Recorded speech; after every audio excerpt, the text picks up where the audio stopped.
नितो तो बोला सामेलाई खबर ना एतहब रे रांची हाईकोर्ट जहां सिक्स जेपीएससी अपॉइंटमेंट मामला रे होला सुनवाई तहेकाना ओना इदी काते नुआ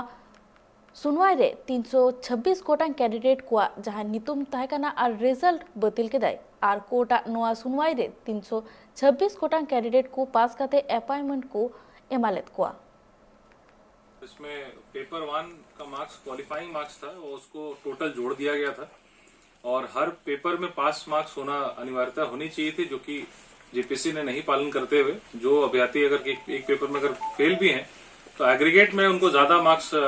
ज्यादा दिखाई पड़ रहा तो उनका चयन हो गया था। तो हम लोगों ने जो रिट फाइल किया था उसमें पहले उसमें यही था कि 607 मार्क्स ला करके एक अभ्यर्थी का चयन नहीं हुआ। प्लानिंग डिपार्टमेंट इसलिए नहीं मिला क्योंकि बाकी अभ्यर्थी का उनसे ज्यादा मार्क्स था। और इसमें ग्रेट एनोमली हम कह सकते हैं कि पेपर 1 का मार्क्स जो क्वालिफाइंग था वो जुड़ता दिखाया गया और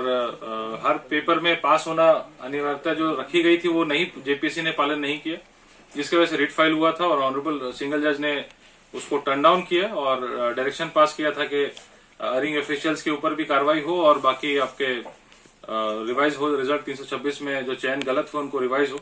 और यही चीज का डिसीजन को आज ऑनरेबल हाईकोर्ट के डिवीजन बेंच ने, ऑनरेबल द चीफ जस्टिस के बेंच ने